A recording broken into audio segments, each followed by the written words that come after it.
pakalbėsiu aš iš tikrųjų apie viešo maitinimo įstaigų sertifikavimą, visą schemą, jums aptarsim šiek tiek ir istoriją, taisykles, į ką atkreipti dėmesį.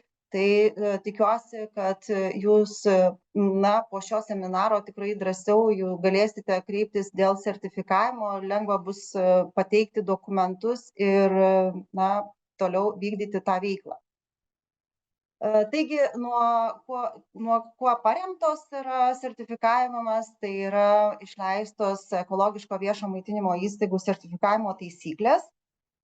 Jos yra patvirtintos Žemės ūkio ministro įsakymu. Ir tas aprašas įsigaliojo 2021 metais, gegužės 1 dieną. Aišku, buvo ir senasis aprašas, tačiau tos taisyklės buvo labai tokios galbūt daug reikalavimų ir sunkiai įgyvendinimos. Tai buvo atnaujintos 21 metų gegužės 1 dieną įsigaliojo naujosios taisyklės ir kuriomis taip pat yra nustatytas ir ekologiško viešo maitinimo ženklas, kuris gali būti 3 etapų, tai bronzinis, sidabrinis ir auksinis, tai priklausomai nuo to, kiek įstaiga naudoja ekologiškų žaliavų. Iš kur tai paimta, tai tikrai buvo pasiremta gerąją užsienio patirtimi, nes viešo maitinimo taisyklės yra labai gerai naudojamos ir kitose šalyse, tai ypatingai pasinaudota yra Danijos taisyklėmis, kurios yra paprastos ir labai padidino būtent viešo maitinimo įmonių persikvalifikavimą į ekologiškumą ir tą ekologiško produkto ir ženklo sklaidą.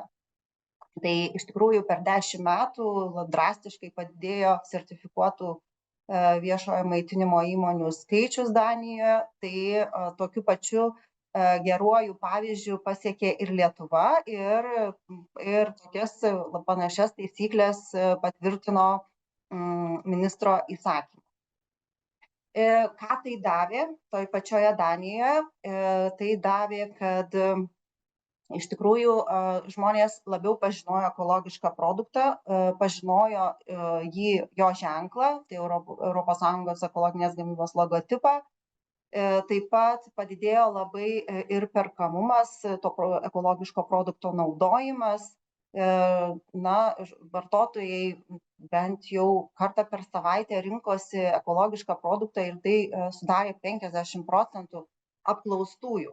Taigi, kas liečia tas taisyklės, jos, kaip ir sakiau, yra supaprastintos, tikrai labai paprastai ir lengvai įgyvendinamos. Ir koks yra tikslas jų, tai padidinti besisertifikuojančių įmonių išskirtinumą rinkoje. Turėdami tokį sertifikatą ir galėdami savo patiek virtuvėje ar naudojamus produktus vienu ar kitu sertifikatu patvirtinti ir įrodyti tiem pačiam tėveliam, kurie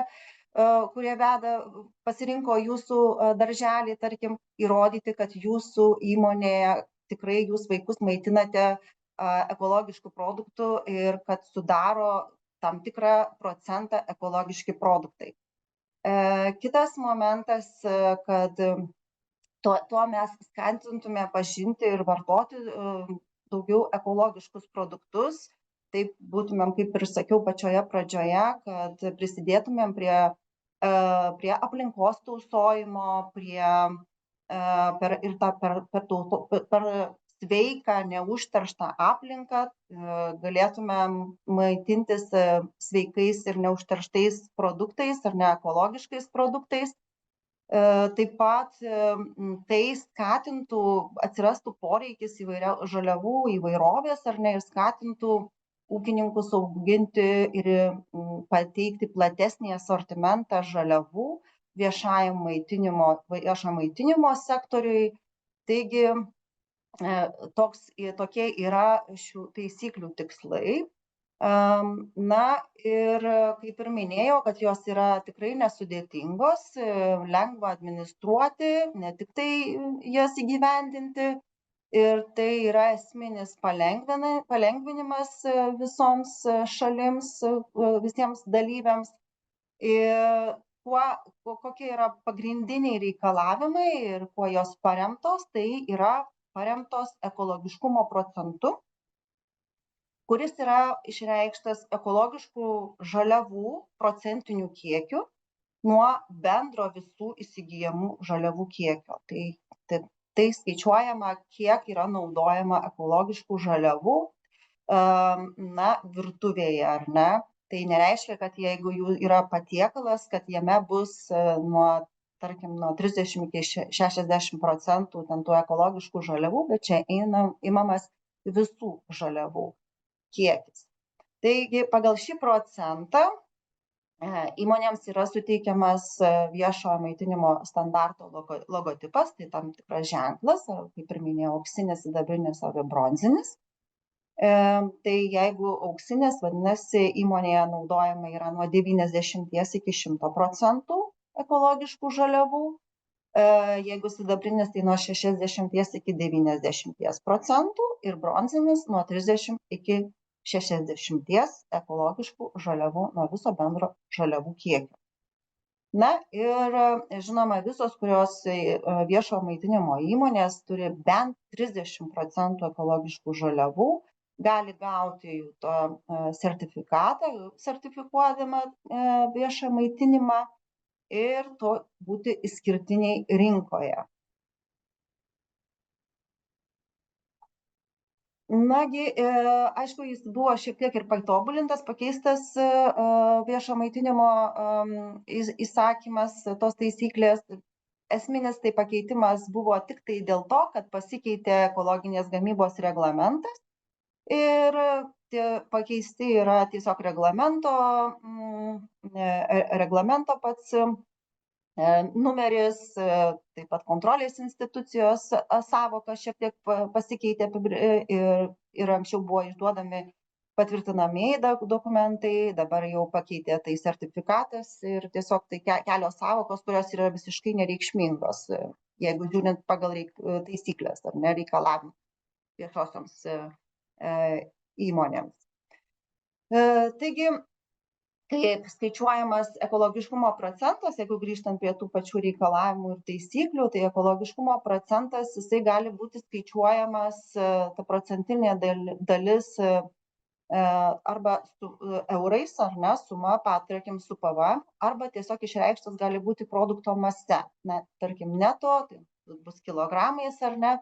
Tai čia gali įmonė pasirinkti, kaip kam yra patogiau, ar eurais, ar produkto mase nuo visų įsigyjamų iš savo vykdomos ūkininkavimo veiklos gaunamų žaliavų masės arba sumos, ar ne?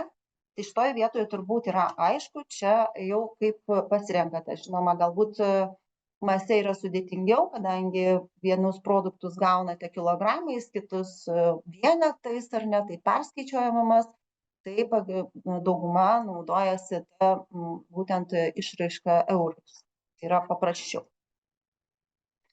Na, koks yra dar kitas toks vienas iš esminių reikalavimų, būtent yra reikalavimas žaliavos tiekėjams. Tai yra, kad žaliavos tiekėjas, kuris tiekia ekologiškus produktus, tai turi turėti sertifikatą, kuris yra išduotas pagal ekologinės gamybos reikalavimus. Tai yra kiekvienas pardavėjas, kuris parduoda jums ekologišką prekę, turi turėti sertifikatą. Na ir sertifikatus galite rasti, jeigu tai įmonė yra sertifikuota Lietuvoje arba Europos Sąjungoje, galite ir jūs rasti Ekoagros tinklalapyje, kur yra sertifikatų paieška ir sistemoje įsivedus paieškos langelyje tiekėjo pavadinimą, jūs rastumėte realiu laiku, jau matytumėte būtent sertifikatą, galėtumėte ir jį atsispausdinti ir taip pasitikrinti. Na, kas liečia viešojo maitinimo visą informaciją, tai Ekoagros tinklalapyje www.ekoagros.lt yra atskiras skyrelis ekologiškas viešasis maitinimas, kur yra sudėta visa aktuali informacija, kuri būtų jums reikalinga, sertifikuojantis pirmus metus arba jau sertifikuojantis antrus metus, siekiant pratęsti, tarkim, sertifikavimą ir esant kažkokiem pasikeitimam.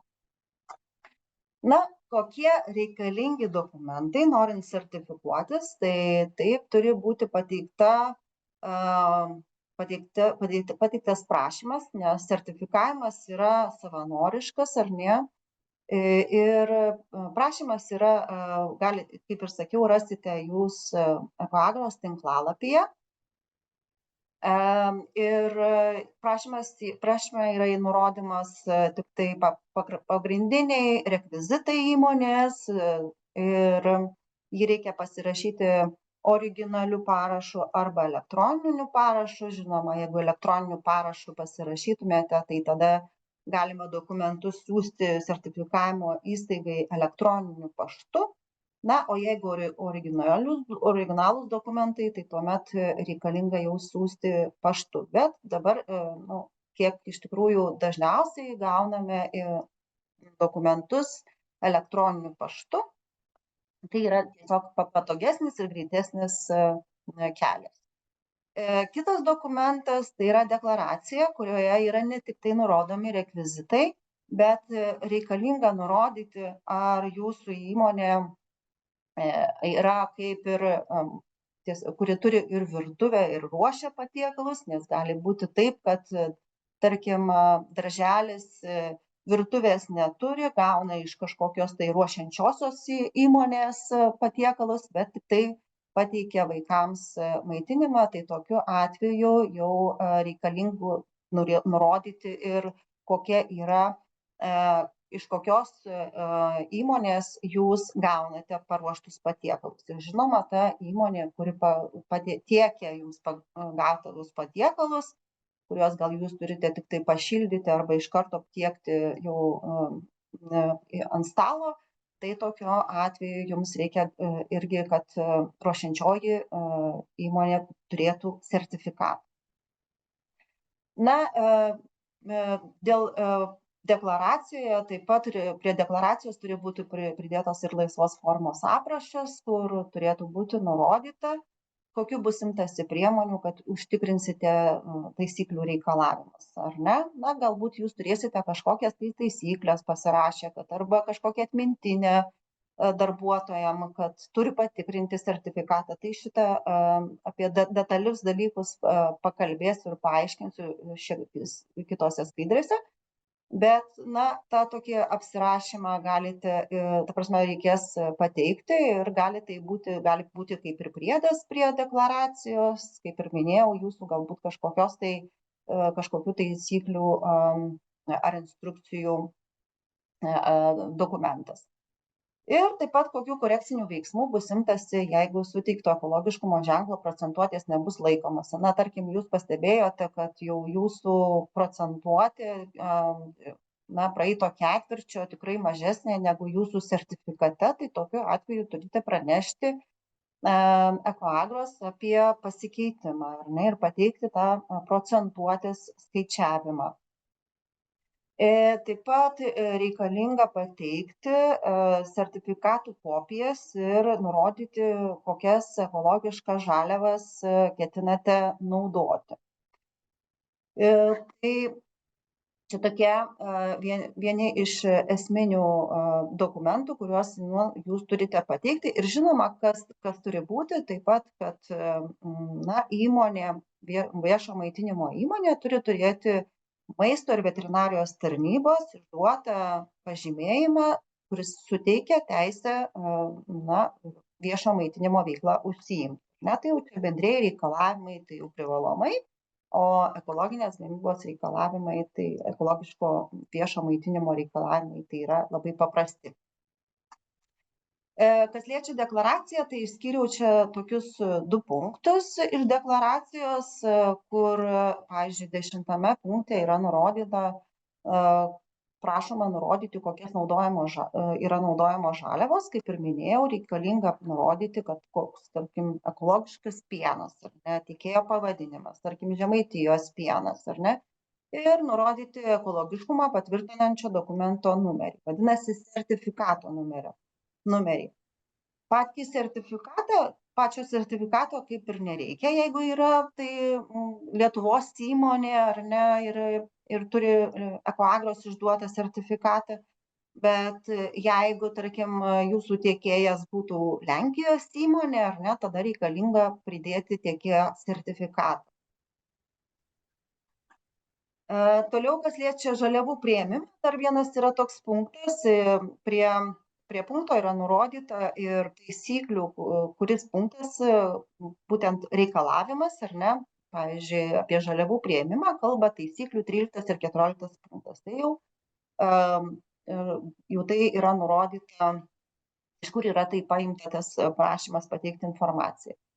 Ir dėl žaliavų priėmimo reikia prašyti, kaip ekologiškų žaliavų priėmimo metu bus vykdoma patikra, kaip jūs įsitikinsite, kad tas produktas, kurį jūs priėmėte, tikrai yra ekologiškas.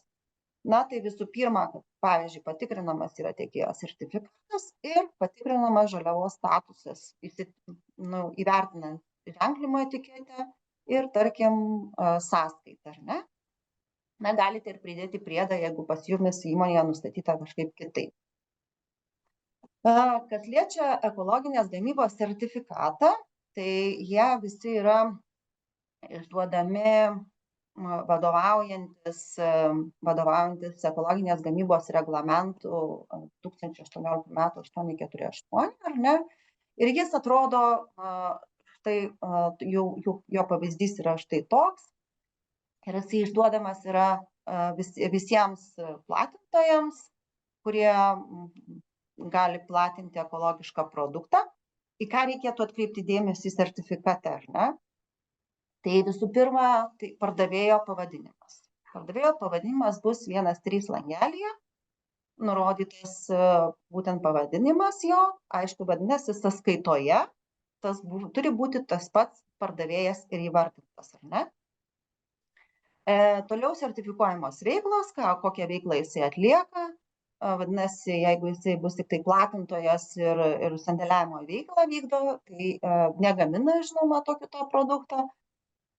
Kokius produktus gali jisai parduoti, ar tai ekologiškas, ar tai perėjimo prie ekologinės gamybos, kas nėra ekologiškas produktas, tai ekologiškas produktas gali būti ženklinamas ekologinės gamybos logotipo. Ir į ką dar atkreipti dėmesį, pirkimo metu sertifikatas turi galioti. Na, tai esminis dalykas, kad ar tikrai tas gamintojas, kuris išrašė sąskaitą, turi sertifikatą, kad jisai yra galiojantis tas sertifikatas ir kad jisai gali parduoti ekologiškus produktus, ar ne? Antrame sertifikato lape bus jau nurodyti konkretūs produktai, kuriuos jis gali parduoti. Tai jums maišo turbūt tas. Palaukit, aš jį bandysiu kažkaip nuleisti. O, dingo. Gerai. Tai antrame lape yra nurodyti konkretūs produktai arba produktų grupės. Na, pavyzdžiui, šiuo atveju, tarkim, pienas, jogurtas, grietinė ir produktų grupės, tai aliejai, tarkim, arba tiekėjai riebalai, ką gali platinti tas ūkio subjektas. Ir nurodytas yra, kokiu statusu gali jisai parduoti. Na, o šiuo atveju ekologiškus gali parduoti. Labai retai, bet antrame lape, antrojo lapo 9 langelyje gali būti nurodyti produktai, kurie nėra ekologiški arba kažkokios tai išimtys. Arba, pavyzdžiui, gali būti parašyta, kad, na, taip pat gali platinti neekologiškus produktus turinčius ekologiškų sudėtinių dalių. Nes gali būti taip, kad produktas, kurie yra neekologiški arba neperėjimo laikotarpio, jie tada nurodomi yra šiame langelyje. Bet pagrindė jums užtenka, kaip ir sakiau, žinoti tuos dalykus, ar sertifikuotas tiekėjas, sertifikato galiojimas ir produktai, kurie išvardinti, ar jie yra ekologiški, ar ne, ką jūs perkate. Jeigu jūs perkate, tarkim, pieną, jis ir nurodytas, kad jis ekologiškas, viskas tvarkoje su sertifikatu. Dabar, kas liečia ženklinimą, kas liečia ženklinimą, tai ekologiški produktai, kurie yra fasuoti maisto produktai, jie visi turi būti paženklinti ES ekologinės gamybos logotipu, ar ne, kurie yra sandariai sufasuoti, tiekiami galutiniam vartotojui ir viešo maitinimo įmonėms, visi turi produktai būti supakuoti ir paženklinti ES logotipu. Na, kaip ir šitam paveikslėlį, pavyzdžiui, irgi nelietuviškas produktas, ar ne, bet tačiau jis yra sertifikuotas ir paženklintas kitoje šalyje ir turi ES logotipą. Nefasuotus ir neženklintus produktus gali tiekti į rinką, bet tik tai ekologinis ūkis, ar ne, kuris turi sertifikatą, arba sertifikuota mažmeninė parduotuvė. Net, pavyzdžiui, Lidl parduotuvės, ar ne, jos pardavinėja nefasuotus ekologiškus bananus, ar ne, tai jau tos visos parduotuvės, kiekviena parduotuvė yra sertifikuota. Tokiu atveju, jeigu jums ūkininkas ar ne pristato nefasuotą produktą, jūs patikrinate sertifikatą ir tada įsitikinate, ar ta morka ar pomidoras yra ekologiškas, tai būtent iš pardavimo dokumento, kitaip tariant, lydinčio dokumento, na, gali būti kartais ir kitas lydintis dokumentas, tarkim, nežinau, kokybės sertifikatas bus transporto dokumentas, ar ne.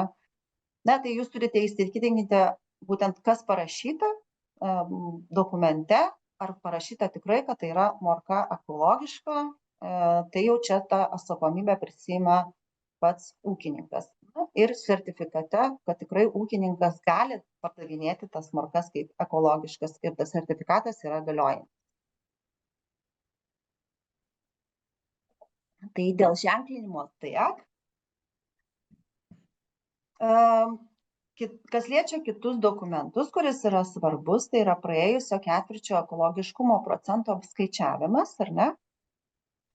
Tai jame labai yra svarbu nurodyti, kokios žaliavos buvo ekologiškos, supirktos ar ne, kokios neekologiškos ir tada iš tos suvestinės apskaičiavus bendrą kiekį, nusistatome, kiek yra procentų ekologiškų žaliavų, pavyzdžiui, na, tarkim, 94% ekologiškų žaliavų ir 6% neekologiškų žaliavų.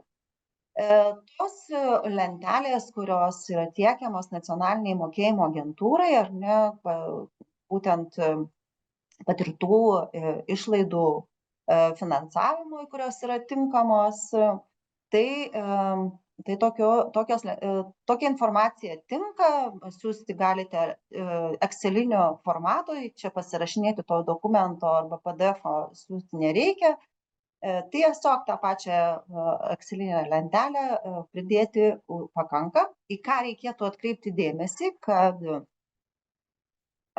būtina nurodyti konkrečiai ir ekologiškus ir neekologiškus produktus ir jeigu jūs perkate ir pagal nacionalinę kokybę užaugintus produktus, kitaip vadinamus, kitą kartą būna ženklinti kokybės ženklų arba kitaip vadinami NKP produktai, ar ne, kurie nurodyti eko ir NKP, aiškiai reikia kiekvieną išskirti, ar tai yra ekologiškas, ar tai NKP produktas.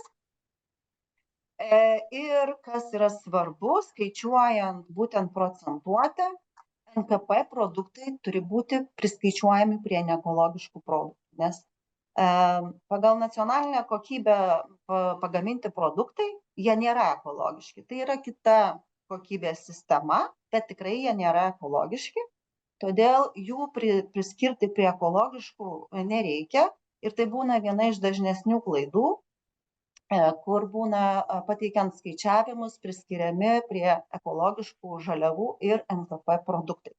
Tai jau į šitą atkreipkite dėmesį. Toliau, kas liečia visą sistemą, kai pateikia veiklos vykdytojas dokumentų sertifikavimą, po priimto teigiamo sprendimo yra atliekama fizinė patikra, pasižiūrėti tikrai jūsų dokumentus, ar jūs tikrai vertinate sertifikatą tiekėjų priimant žaliavą ar ne, ar tarkim sąskaitoje tikrai nurodyta, kad tai yra žaliava ekologiška ir sutampa tiekėjo pavadinimas su sertifikate nurodytų pavadinimu ir panašiai tos detalės, ką aš minėjau. Ir po patikros yra priimamas sprendimas išduoti sertifikatą priklausomai nuo to, kiek jūsų apskaičiavimai yra procentuotė nurodyta ekologiškų produktų, tokio ženklo, būtent tokį standartą atitikti išduodamas ir sertifikatas. Sertifikatas išduodamas metams, ar ne, jis galioja metus laiko ir kiekvienais metais kartą per metus atliekama yra vėlgi fizinė patikra, būtent sertifikato pratęsimui, arba netgi galbūt jeigu jūsų jau žaliavų kiekis yra didesnis negu nurodytas sertifikate, ne ta procentuotė, tai tada jau išduodamas sertifikatas bus atitinkamai jau galbūt ir aukštesnio standarto ir panašiai. Taigi, kiekvienas maitinimo įstaigos padalinys dar yra skaitomas kaip atskiras ūkio subjektas ir kaip minėjau prieš tai, kad jeigu tai yra kažkokia dar, jūs turite dar vieną padalinį ar ne, arba yra sudaryta sutartis su ruošiančiaja patiekalus įmonė, tai tada yra sertifikuojamas kiekvienas padalinys arba kaip atskiras ūkio subjektas. Kas liečia mokesčius ar ne, tai būtent už pirminius dokumentų vertinimus yra taikomas vienkartinis mokestis, būtent deklaracijos vertinimo mokestis, tai 161 euras su PVM ir taip pat yra, kas liečia papildomas kiekvienus metus ar ne, jau šitos patikros kaip yra vykdomos, tai dar yra taikomas metinis viešo maitinimo veiklos sertifikavimo mokestis, kuris priklauso nuo įmonės dydžio, nes jeigu yra maža įmonė, tarkim, jeigu įmonėje dirba mažiau negu 10 darbuotojų ir jeigu ten, tarkim, apyvarta yra mažesnė negu 2 milijonai eurų, tai tokiu atveju yra taikomas mažesnis įkainis metinis 180 eurų. Ir jeigu didesnė, tai 234 eurai. Tikrai yra,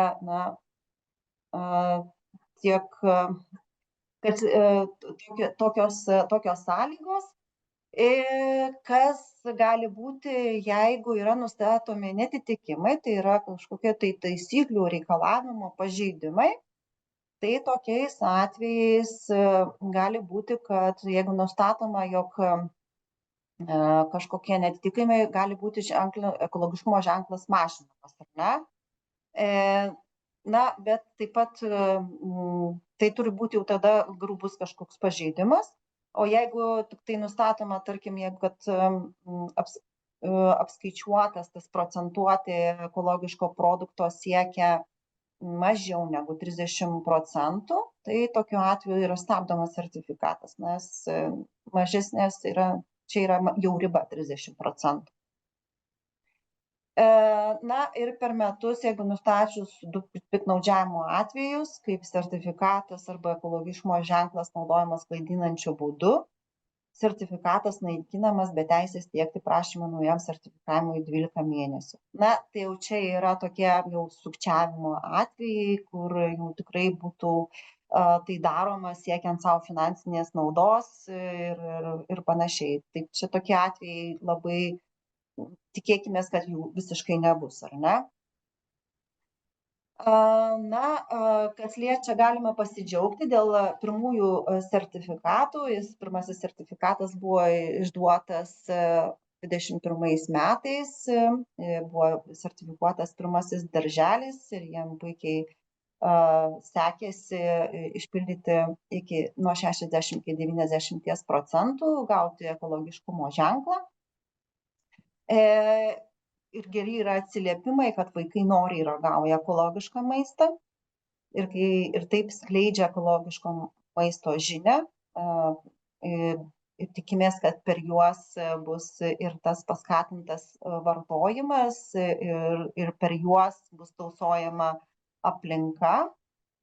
Ir kas kita gera žinia, kaip jūs žinot, kad kainų skirtumą kompensuoja valstybė. Tai, nes ekologiški produktai yra brangesni produktai negu įprastiniai, tai tą skirtumą nuo ekologiško iki įprastinio produkto kainos kompensuoja būtent valstybė ir tą kuruoja nacionalinė mokėjimo agentūra. Jeigu turite tam klausimų būtent dėl kompensavimo kažkokių tai konkrečių, tada galite kreiptis į nacionalinę mokėjimo agentūrą, kuri tikrai jums atsakys į rūpimus klausimus. Na ir kaip ir dar kartą pasikartosiu, iš tikrųjų viešasis maitinimas vėlgi tikrai turi naudą, nes taip mes rūpinamės, kaip ir sakiau, aplinkos tausojimu, gyvūnų gerovę.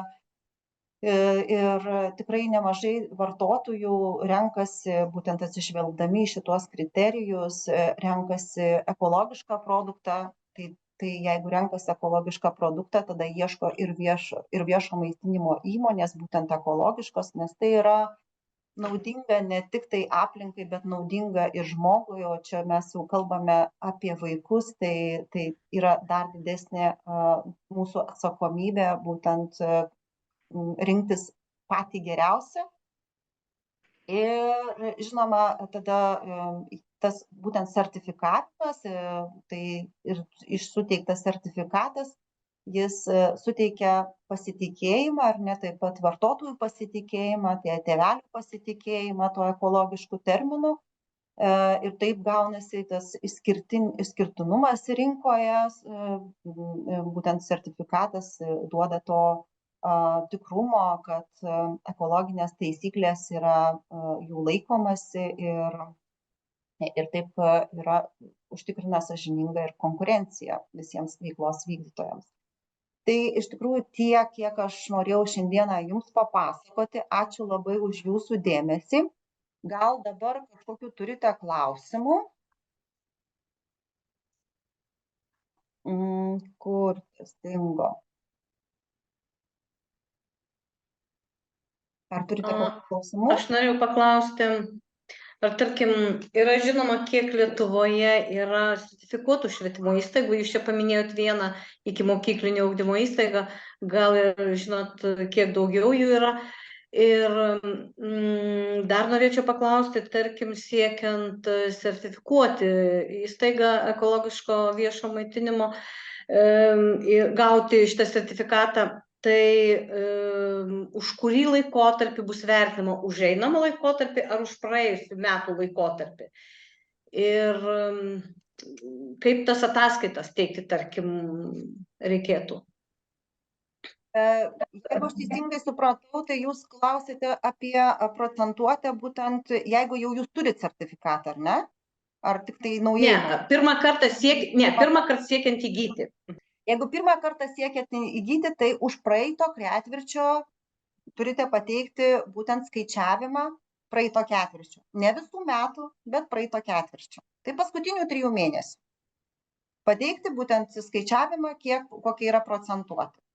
Tai vat ir nuo to bus atsižvelgiama, kokį jums išduoti sertifikatą.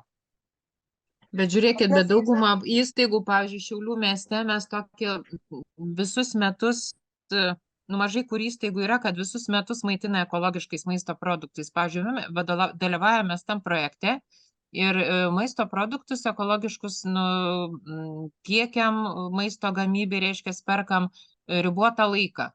Tai ką tai reiškia? Tai jeigu mes paimsim visų metų, kalendorinių metų procentaliai išraišką, mes niekada nepasieksim nei 30%. Aš suprantu, bet yra, kaip ir sakiau, yra vertinamas ketvirčio, ar ne? O sertifikatas duodas ketvirčio ar metam? Ne, išduodamas sertifikatas yra metam, bet vertinama ketvirčio. Bet kiekviena irgi pati maitinimo įmonė kiekvieną ketvirtį turi atsiųsti būtent informaciją, paskaičiavimą praeito ketvirčio, ar ne? Praėjo ketvirtis ir turi atsiųsti sertifikavimo įstaigai. Ir jos taip pat pasiskaičiuoja ir mato, ar atitinka ar netitinka. Tai logiška, kad jeigu mes vykdėm praeitą ketvirtį, vykdėm atitiksim, visus kitus ketvirčius mes netitiksim. Tai tada čia ir verta. Kaip ir minėjau, jeigu yra netitinka, tada tokiu atveju stabdomas ir sertifikatas. Tai tada nėra tikslo mums čia sertifikuotis, aš tai nematau tikslo, nes sertifikatą, kiek aš pasiskaičiau, ir to sertifikatų ir sertifikavimą yra imami pinigai. Tai taip, teisingai, bet kas liečia procentuotę, iš tikrųjų, tai jūs siekiate 30% ar didesnės. Iš tikrųjų, siekiamybė yra naudoti daugiau ekologiškų produktų. Ir tada jūs, jeigu turėsite nuo 60, pavyzdžiui, iki 90, tai turėsite tose rėmo ribose, jūs labai maža tikimybė, kad bus taip, kad jums bus sustabdomas sertifikatas ir pas jumis bus mažiau negu 30%. Aišku, kad bus. Jeigu mes naudojam tik 3 mėnesius, naudojam ekologiškus maisto produktus, visus likusius mėnesius mes jų nenaudojam, tai logiškai, jeigu mes sudėsim visų metų ekologiškus maisto produktus ir norėsim siekti, kad ir už praeitą ketvirtį, ne vieną ketvirtį mes turėsim pasiekę tą, nes dalyvaujam projektą ir turi ne mažiau 50% pasiekti. Mes juos turim. Vienas, tai mes apie savo įstaigą kalbam. Tai logiška, mes tai žaidžiam tik tai dėl vieno ketvirčio. Siekiamybė yra turėti daugiau, ar ne, produktų, nes iš tikrųjų pieno produktų yra labai daug. Aš pastebėjau netgi keistą tokią tendenciją, kad kai kurioje darželiai naudoja neekologišką pieną. Mes ir taip ir paprastai perkam, nedalyvaudami net projekte, perkame tos ekologinius ir pienus, ir ekologišką aliejų, tai netgi nedalyvaujant projekte mes naudojame ekologinius maisto produktus. Bet lygint su tuo, ką mes tai čia yra, fiziškai, tada turi kiaurus metus ir vištieną, ir jautieną pirkti, ir kad pasiekti tą 30% yra, labai sudėtinga. Bet iš kitos pusės, kaip ir minėjau, yra įdiegta kompensavimo sistema. Jūs galite kompensuotis to ekologiško kainos ir neekologiško produkto kainos skirtumą. Tai tas yra projekte, mes dalyvaujam, bet pasirenkam, pavyzdžiui, periodą pasirenkam, ne? Pasirenkam 3 mėnesius, tą vieną ketvirtį. Tai mes dalyvaujam, mes gausim kaip pavyzdys. Mes gausim 12 400, jeigu taip jau mes kaip padarėm sutartį. Šiandien dienai mes esam išleidę beveik 17 000 maisto produktam, tom ekologiškiem. Tai aišku, čia yra kompensacija, dalis tų tėvų pinigų, bet dar yra išleistų, tai yra paprasti maisto produktai. Tai realiai, jeigu taip žiūrint, skaičiuojant, neatsiperka tas, čia tik prisideda prie kažkokios tai ekologinės gamybos. Vienas dalykas, kitas dalykas, žmogiškieji ištekliai. Jūs neįsivaizduojat, kas vyksta dabar. Jeigu mes vykdom viešuosius pirkimus, tai yra duonos kruopų pirkimas, mums viešieji pirkimai cipuotas, vadinkime mane, išskaido į 5-6 pirkimus. Tai reiškia, vienas kruopas veža vieni tiekėjai, duona veža kiti 6 tiekėjai iš viso vienam pirkimui. Tai ką tai reiškia? Tai mes turim ekologinių produktų 8 tiekėjus, turim vien duonos kruopų 6 tiekėjus, o kur dar mėsa, pienas, žuvis ir visa kita. Jūs neįsivaizduojat, kokį mes dabar čia išgyvenam tą periodą, kol nesusitvarkys viešieji pirkimai, tai yra tiesiog nerealu. Galbūt čia yra, kaip ir sakot, tais viešaisiais pirkimais yra gal kažkokiu, bet tai vis tiek viskas yra įmanoma. Pavyzdžiai rodo, kad tai yra įmanoma. Klausimasgi buvo, kad kiek yra sertifikuota, tai jų yra tikrai dar nedaug, neturime 10 tų įmonių sertifikuotų. Bet tai yra tik tai pradžia, nes tik tai 21 metais Liepos mėnesį buvo patvirtintos šitos naujosios taisyklės ir iš tikrųjų reikia būtent ir tą ir darome, kad supažindinti, kad tai yra tikrai nesudėtinga, kad tai yra tikrai įmanoma ir kad tai yra naudinga, nes kad jūs naudojate dabar ekologiškus produktus, tai niekam nelabai galite ir pasigirti tuo. O turėdami sertifikatą, jūs galėtumėte jau būti konkurencingi rinkoje, pasakyti, kad mes esame geresni negu, tarkim, anas darželis, kuris neturi to ekologiškumo standarto įsidiegę. Aš tai galvočiau, kad dėl ekologiškumo ir naudos turbūt neverta nediskutuoti. Visi suvokiam, kad tai yra viskas tvarkoja, naudinga, puiku, bet vat, kaip ir kalbėjo kolegė, iš tikrųjų tai yra tie techniniai dalykai, kurie mums tiesiog stabdo tos visus procesus ir žmogiškieji ir visi kiti ištekliai, kur tiesiog, na mes fiziškai tiesiog jau nebegalim šito padaryti ir būtent šita sistema tų pačių viešųjų pirkimų iš tikrųjų. Tai vat ir yra ženklas, kad matyt ir per Lietuvą nėra jų dar daug. Tikimės gal pasikeis visi šitie dalykai, bet kol dabar yra taip, tai tikrai yra labai sudėtinga. Ačiū. Aš dar atsiprašau, ar girdit mane? Taip, girdim.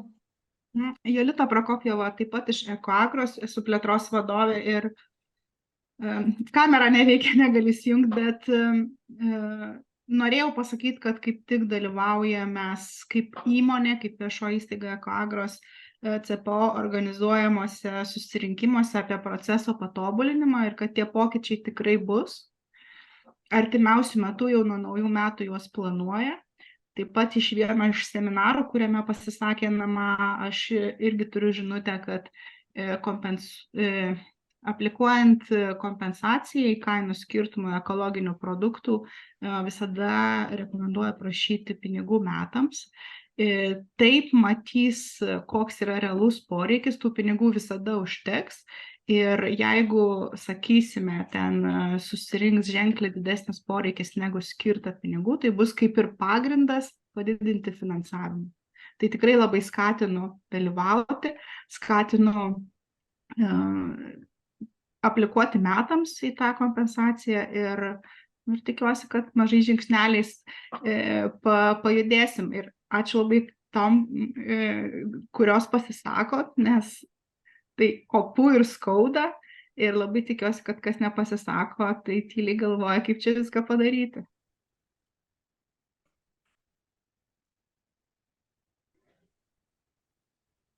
Gal dar kažkas kokių klausimų? Aš dar norėjau paklausti, dar dėl įkainių, norėjau pasiteirauti, čia iš Mažeikių trukdo. Čia sertifikatas yra metams. Taip. Taip, ir tas pirminis įkainis yra 161 ir dar metinis dar papildomai. Taip. Gal jūs turite kažkokių tai komentarų, kaip tos biudžetinės įstaigos čia tokius pinigus kas metai turi susimokėti ir pavyzdžiui, ikimokyklinė įstaiga tai yra didelė įmonė, ar čia yra maža įmonė, neįmena susiorientuoti. Kaip ir sakiau, kas liečia ar maža ar didelė įmonė, tai priklausoma nuo tiek, kiek darbuotojų yra. Jeigu daugiau kaip 10 darbuotojų įmonėje ir daugiau kaip 2 milijonai eurų. Darbuotojų gaminančių maistą ar aplamai darbuotojų? Ne, aplamai darbuotojų. Tai aišku, kad bus daugiau kaip 10. Aš taip įsivaizduoju, tai tikrai. Tai žinoma, kad bus daugiau kaip 10. Tai tada tie pinigėliai yra 234, kaip minėjau, eurai, ar ne? Metams. Tai čia tokie kaip biudžetiniai įstaigai nemaži pinigai. Ne, tai mes gausim ne metai, mes gausim 3 mėnesiam, nes paskui mes nebetiktiksim reikalavimų ir mums jie atims. Ne, mes pavyzdžiui, toj paramos programai dalyvaujam ištisus metus. Čia mums taip kaip ir viskas atitiktų tie procentai. Bet tik tai tas mokestis truputį taip, kas kiekvienais metais, nežinau gal, kaip čia pažiūrės. O šiaip tai sakykit, o tos patikros vyksta tik dokumentų ar fizinės patikros. Atvykstama į vietą, taip, atvykstama į vietą ir pasižiūrima jūsų dokumentus, pavyzdžiui, ar tikrai jūs, kaip ir sakiau, ar ne, tarkim, gavote ekologiškas morkas ir ten tikrai sąskaitoje įrašyta, kad jos ekologiškos. Tai tiesiog, žinot, pasirenkama kelis produktus ir patikrinama. Ir tai įrašyta į tą procentuotės skaičiavimą, tas pats vaštaraštis ir tos pačios morkos kaip ekologiškos. O dabar ta lentelė, aš kaip suprantu, yra panašiai tokia kaip ir ten nacionaliniai mokėjimo agentūrai siunčiam, tik išskiriam NKP visus produktus, nes ten jie NKP irgi kompensuoja. Taip, o čia NKP jau eina prie neekologiškų. Teisingai. Čia NKP eina kaip neekologiškas produktas. Skaičiuojant procentuotę, tai nereikia pamiršti, kad NKP neekologiškas. Priskiriamas prie neekologiškų. Aš norėčiau truputėlį. labai keistai, kai pririša tą sertifikavimą ir tą kainą prie darbuotojų skaičiaus.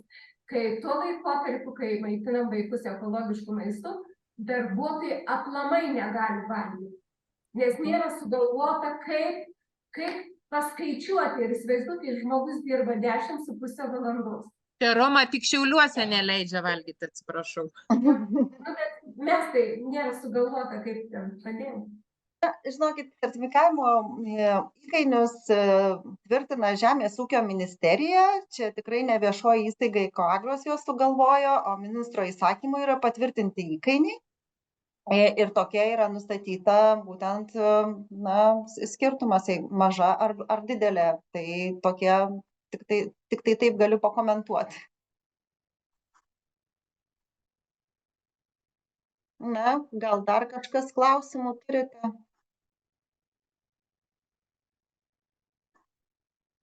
Na, jeigu neturite klausimų, tai labai Jums ačiū už Jūsų laiką, už skirtą dėmesį ir tikiuosi, kad buvo naudinga, kad sužinojote kažką naujo ar bent jau pasigilino tas pačias žinias, ką žinote, ar ne. Ir lauksime, kad daugiau dalyvautumėte būtent skleidžiant ekologiškumo žinią ir prisidedant prie ekologiško viešo maitinimo sąrašo, padidinant tokių įmonių gretas. Tai labai ačiū Jums visiems ir gražios dienos ir sėkmės. Dėkui labai.